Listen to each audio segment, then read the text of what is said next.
باللہ من الشیطان الرجیم بسم اللہ الرحمن الرحیم نحمدہ ونصلی علی رسولہ الکریم۔ انتہائی قابل احترام سامعین و حاضرین، مجھ سے اچھے لوگوں، السلام علیکم ورحمۃ اللہ وبرکاتہ۔ وعلیکم السلام ورحمۃ اللہ وبرکاتہ۔ روشی پڑھ اللہم صلی علی محمد النبی الامی وعلی آلہ وسلم تسلیما۔ رمضان المبارک کا بابرکت مہینہ شروع ہونے والا ہے، تو آج اسی سلسلے میں کچھ بات کرنا چاہتا ہوں۔ قرآن پاک میں سورہ بقرہ کی آیت نمبر 183 میں یہ کہا گیا ہے، اس کا آیت کا مفہوم یہ ہے کہ روزے اے مومنو ایمان والو تم پہ اس لیے فرض کیے گئے ہیں کہ تم تقوی اختیار کرو۔ سبحان اللہ۔ یعنی روزہ جو ہے اس کا الٹیمیٹ جو رزلٹ ہے وہ تقوی کے ساتھ اٹیچ ہے۔ روزہ دار جو ہے اس کو متقی ہونا چاہیے، تب اس روزے کا فائدہ ہوگا، پھر اس کا کوئی ثواب ہوگا، بات چیت آگے چلے گی۔ اس کے بارے میں ایک حدیث پاک ہے مشکات کی جلد نمبر 1902۔ کوئی شخص کھانا پینا چھوڑ دے لیکن جھوٹ بولنا نہ چھوڑے اور حرام کاموں سے نہ بچے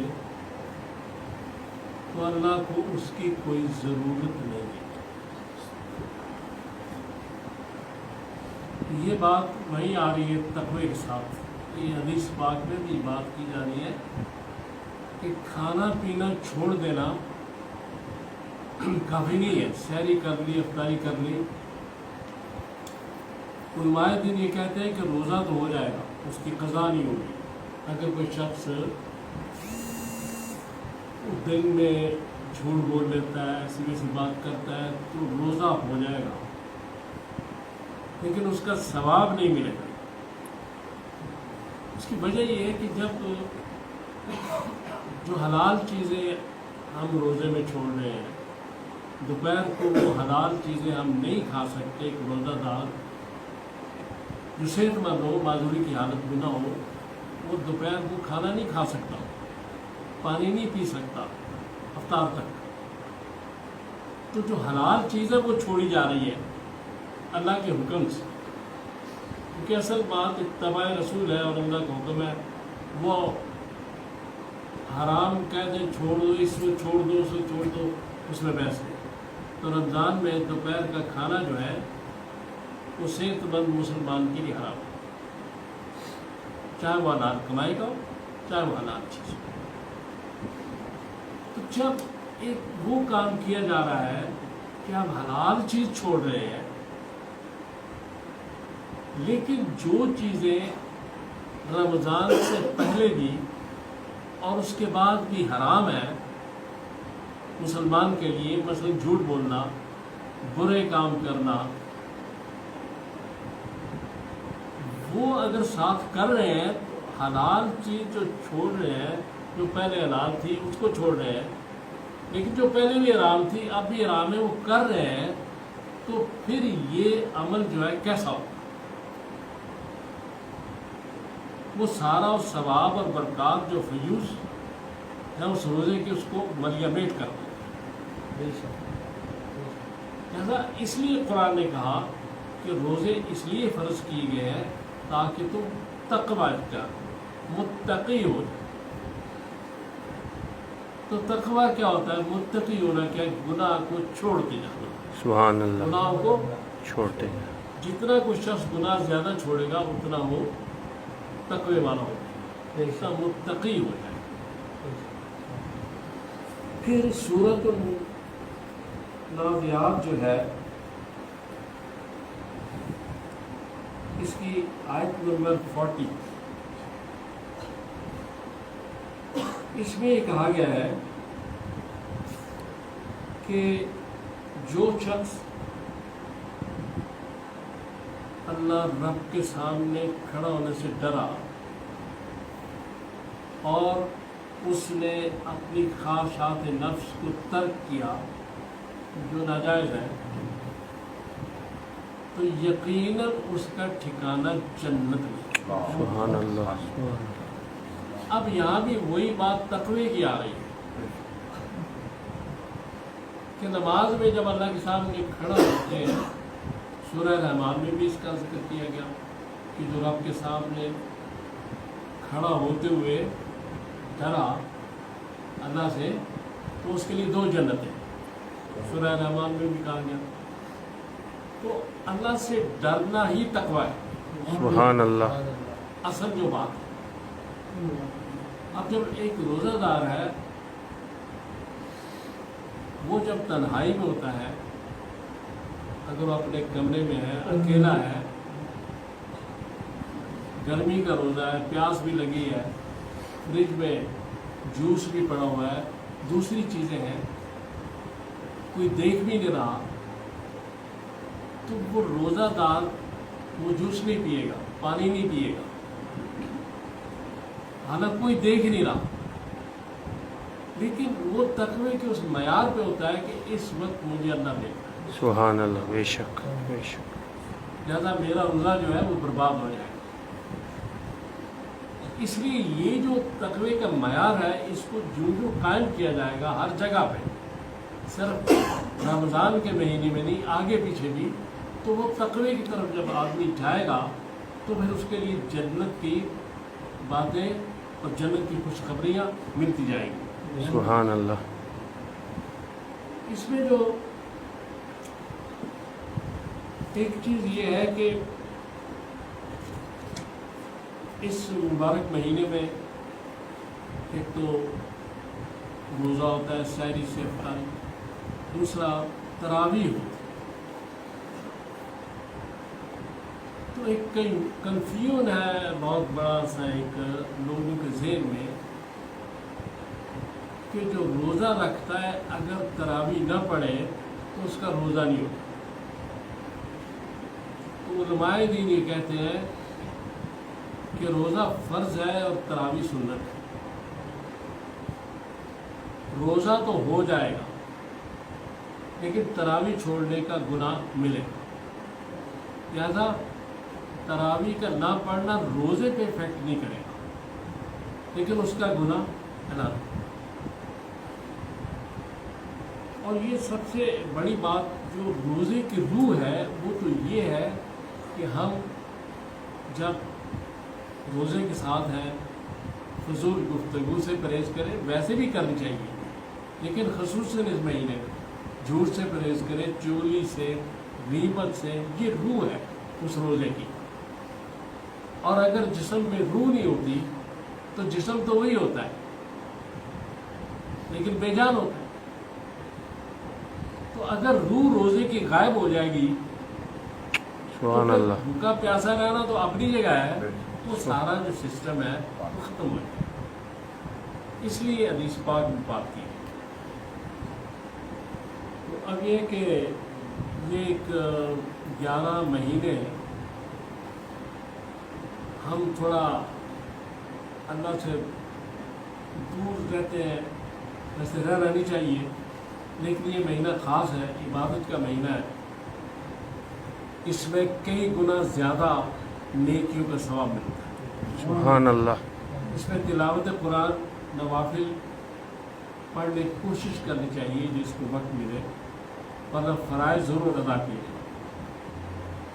اور دوسرا یہ ایک ٹریننگ کورس ہے، ریفریشر کورس ہے پورے سال کے لیے جو آگے آنے والا ہے، کہ اگر ایک مہینے میں چھوٹ سے بچنے کی کوشش کریں دوسری خرابیوں سے، تو آئندہ پھر 11 مہینے یہ جو پریکٹس ہے وہ برقرار رہے تو پھر اسلام کا جو اصل مقصد ہے وہ حاصل ہو جاتا ہے۔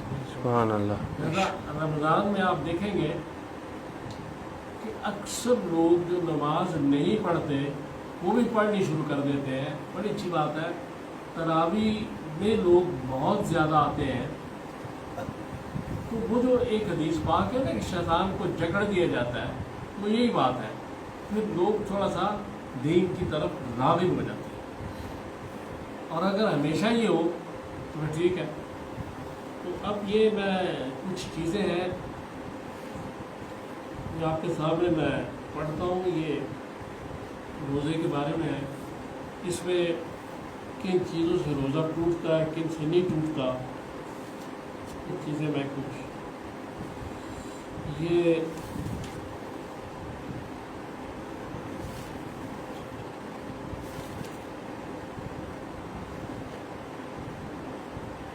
مولانا محمد یوسف لدھیانوی شہید جو ہے ان کی کتاب ہے، اس میں سے یہ ہے.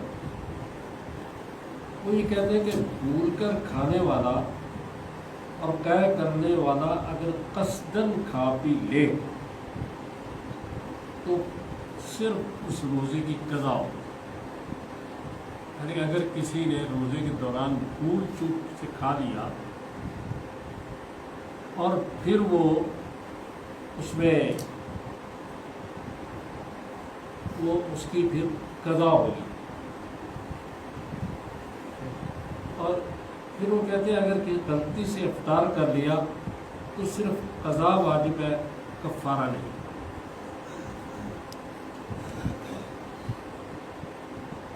اگر خون حلق میں چلا جائے اور محسوس ہو، یقین ہو کہ چلا گیا ہے، تو روزہ ٹوٹ جاتا ہے.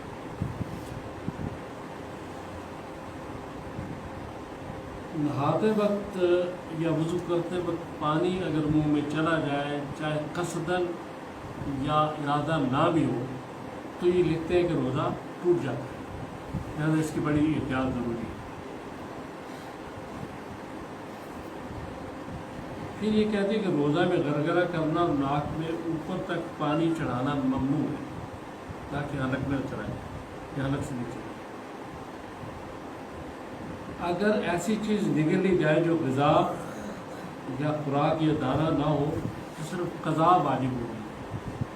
مثلا اگر کسی نے کوئی سکہ نگل لیا یا کوئی ایسی چیز.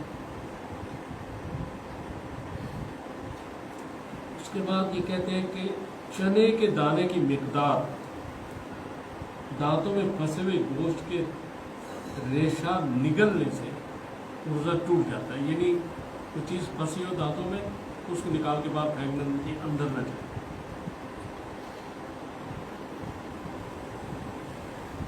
یہ آپ کہتے ہیں کن چیزوں سے روزہ نہیں ٹوٹتا؟ یہ کہتے ہیں انجیکشن سے روزہ نہیں ٹوٹتا. روزہ دار نے زبان سے چیز چک کر تھوک دی تو روزہ نہیں ٹوٹے گا. یعنی اگر کوئی عورت ہے، اس کے میاں ذرا غصے والے ہیں، نمک مرچ زیادہ کم ہو جائے تو بڑا کام خراب ہو سکتا ہے، تو وہ چک کے تو تھوک دیں روزے سے، تاکہ وہ نمک مرچ اس کی برابر ہو. منہ سے نکلا ہوا خون مگر تھوک سے کم، منہ سے نکلا خون مگر تھوک سے کم نگل لیا تو روزہ نہیں ٹوٹے گا. روزہ میں تھوک نگل سکتے ہیں، بار بار تھوک آئے اس میں نگلا جا سکتا ہے، روزہ نہیں ٹوٹے گا. بلغم پیٹ میں چلا جائے تو روزہ نہیں ٹوٹے گا. ناک اور کان میں دوا ڈالنے سے روزہ ٹوٹ جاتا ہے. ناک اور کان میں دوا ڈالنے سے روزہ ٹوٹ جاتا ہے. آنکھ میں دوا ڈالنے سے روزہ نہیں ٹوٹتا. روزہ میں اگر بھول کر کوئی کھا پی لے تو روزہ نہیں ٹوٹتا، بشرطے کہ پھر اس کو روزے کو رکھے. نہیں کسی نے بھول چوک میں کھا پی لیا تو روزہ نہیں ٹوٹے گا، لیکن وہ پھر یہ نہ کہ میں نے اب کھا لیا تو چلو تو اس کو ٹوٹ جائے گا. تو بازو اور رگ میں جو انجیکشن لگتے ہیں ان سے بھی روزہ کہتے ہیں نہیں ٹوٹتا.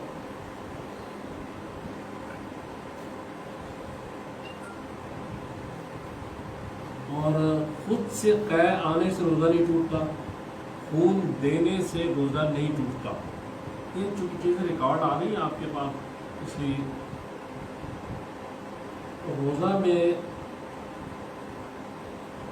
دانت سے اگر خون نکلے اور وہ حلق کے اندر چلا جائے تو روزہ ٹوٹ جائے گا. اس کی احتیاط ضروری ہے. لیکن دانت نکالنے سے روزہ نہیں ٹوٹتا، شرط یہ خون اندر.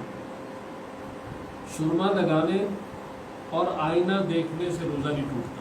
بعض لوگ کہتے ہیں سرما لگا دیا، آئینہ دیکھ لیا تو چلو جی، وہ اس کا بھی سر یا پورے جسم پر تیل لگانے سے روزہ نہیں ٹوٹتا.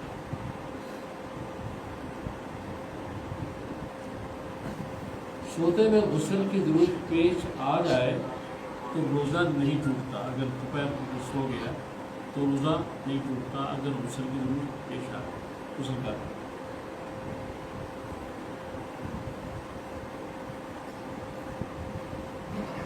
یہ کہتے ہیں ٹوتھ پیسٹ استعمال کی جا سکتی ہے روزے کے دوران اگر وہ اس کا وہ اندر نہ کوئی چیز جائے، جیسے مسواک کا کرتے ہیں تو.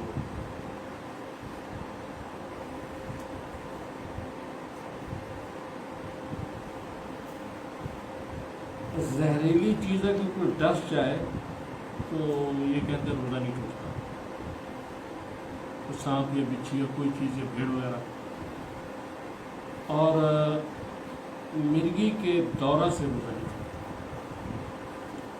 یہ انہوں نے لکھی چیزیں میں آپ کے سامنے پیش کر دی فقہ حنفیہ مطابق. تو اللہ تعالیٰ سے دعا کریں کہ اللہ تعالیٰ مجھے اور آپ سے توفیق دے کہ میں نے جو باتیں کی ہیں ان پہ عمل کر سکے.